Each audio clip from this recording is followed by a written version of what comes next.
The receipt of distributive share. Hi, I'm Darren Findling of the Probate Pro. We're going to examine a SCAO form. In this case, it's PC 588. SCAO for State Court Administrative Order, PC for Probate Court. And this particular form is used to show evidence or proof of the receipt. The receipt that when the personal representative has distributed assets to a distributee, to somebody that is entitled to receive, the recipient acknowledges that distribution by virtue of signing a receipt. With all of the SCAO forms, they are created by various statute. In this case, it's MCL 700.3910. The floating arrow provides for it. And quite simply, that statute indicates that proof of the receipt is conclusive evidence that they've received it. Seems pretty straightforward. So let's talk about how this form gets used. The personal representative is distributing gifts. Maybe the gifts are done pursuant to a will, what we call testate, or maybe it is intestate without a will. And the distributions need to occur. Maybe there's cash, or maybe there's a watch, maybe there's real estate, whatever it may be.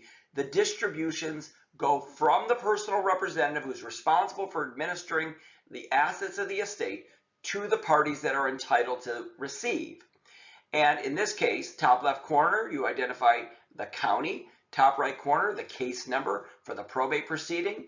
And then there are two little checkboxes in that red rectangle. One is for a full distribution and one is for a partial. So you can imagine there are times that the personal representative is doing a partial distribution, meaning there's more to come, or there are times that it is the final or full distribution. We're distributing out and the person receiving is receiving their full share. So in this particular case, you check those boxes, you write the name of the estate. Now really the heart of this particular document is the next section. It's the receipt. And I would urge you as the personal representative to be very clear about what is being distributed. For example, if it's a check, I usually write the check number. I even attach the check. If it is cash, a watch, a car, I'd write the VIN number. So you want to be as descriptive as possible. And typically, we provide some additional documents behind the receipt to ensure that there's no confusion that this is being received. So here's the challenging piece, though. With this document, do you have them sign the receipt and then give them the asset, or give them the asset and then hope for the receipt? The most effective way is if you could do it contemporaneously. So for example, you meet, you exchange the item in exchange for the receipt. But one of the challenging things is often people are far away, so you're mailing them things and then hoping that they get the receipt signed.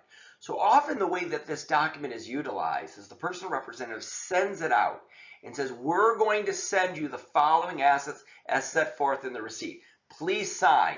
We will provide you with those assets within, let's say, a few days of our return of that item, so that there's an assurance that when the personal representative distributes, the receipt actually comes back. Because what's really frustrating is when you distribute and then you don't get a receipt, and you need it sometimes to close out the estate. So this handshake or this baton handoff it can be a little tricky. There's no perfect way to do this, but again, we strongly urge you to be very descriptive in this particular segment. And again, with all of these SCAO documents, SCAO forms, we urge you to work with a skilled, competent probate practitioner to be assured that you're going to be given good legal advice, understand the statutes and best practices as it relates to how to do these types of things. The lower section is simply the signature of the person receiving the property, not the person distributing it, but the person receiving it, their name, and if there's an attorney on that particular document. So this is the receipt. It's used in a deceased estate context, and it's designed for that purposes. But I guess this receipt could really be used in a variety of contexts, although this one is designed specifically, and it even references the personal representative in the body of the form itself. So again, this is to provide evidence that all the assets have been distributed and that the person receiving it actually received it. At the Probate Pro, we are passionate about everything probate. If you have questions about this receipt or any probate or trust related issue, visit us at theprobatepro.com or call us at 1-833-PROBATE.